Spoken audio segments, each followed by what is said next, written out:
1970, Richard Nixon was the President of the United States, and Elvis Presley was the king of rock and roll. They were an unlikely pair who came together and broke all the rules when Elvis wrote a letter that rocked the White House. Dear Mr. President, first, I would like to introduce myself. I am Elvis Presley, and admire you and have a great respect for your office. It was the night of December 21st, 1970. Elvis Presley was on an airplane doing something that no one had ever seen him do before, writing a letter. He was not a letter writer. No, there are very, very, very few letters that Elvis ever wrote. I can't think of a time I ever saw him sitting down writing a letter. So this is really exceptional. Elvis was traveling with his best buddy, Jerry Schilling.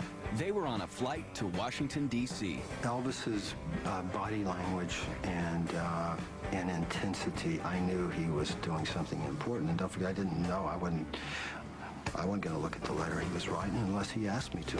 The king was writing a letter to the president, Richard Nixon, and nothing was going to stop him. When he got something in his head, he went on a mission. And this was a mission. It turns out the sexy swivel-hipped rock and roller was all shook up about drugs. I talked to Vice President Agnew in Palm Springs 3 weeks ago and expressed my concern for our country. The drug culture, the hippie elements, the SDS, Black Panthers, etc., do not consider me as their enemy, or as they call it, the establishment. I call it America, and I love it.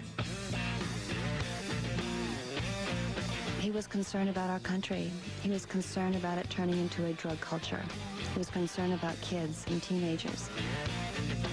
Ironically, Elvis may have already begun what would become a mortal struggle with his addiction to prescription drugs, which may have even motivated him to make the unusual request.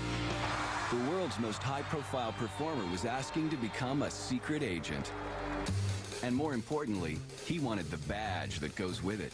We came in contact with a lot of police officers when we were on tour. And he was fascinated with these badges, and he started collecting them. This became the ultimate badge for Elvis to get. The moment they touched down in Washington, D.C., Elvis had his limo make an unscheduled stop outside the front gates of the White House. So he jumps out of the limousine, and they don't know who it is. Elvis's hair was a little long at that time, and he has a cape, and he pulls the letter.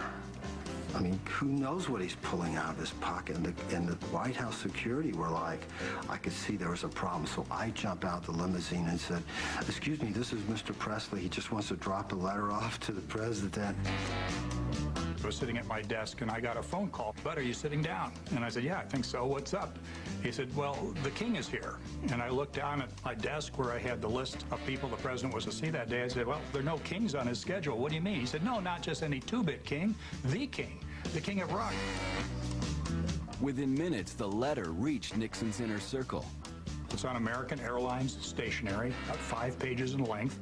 It looked like the script was a little bit labored with a rather liberal use of capital letters throughout the letter. There were certain grammatical mistakes, punctuation mistakes, but damn it, it was in Elvis Presley's handwriting, right from his heart. I will be here for as long as it takes to get the credentials of a federal agent.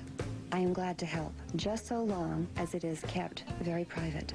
You can have your staff or whomever call me anytime, today, tonight, or tomorrow. I would love to meet you, just to say hello if you're not too busy. Within hours of receiving the letter, the president invited Elvis into the White House. Now for the king, it was showtime. He was dressed in tight-fitting purple pants and a white silk shirt open down to his navel with a gold medallion there, and he had very thick glasses with EP on the nose glasses. It was an unusual outfit for someone about to go in to meet the president. I mean, he could have performed right on the spot.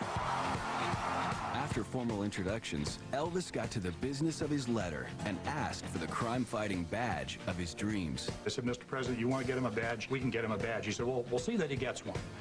Well, when Elvis heard this, he stepped around and he grabbed the president and gave him a hug. Now, president hugging was not the norm in the Nixon White House.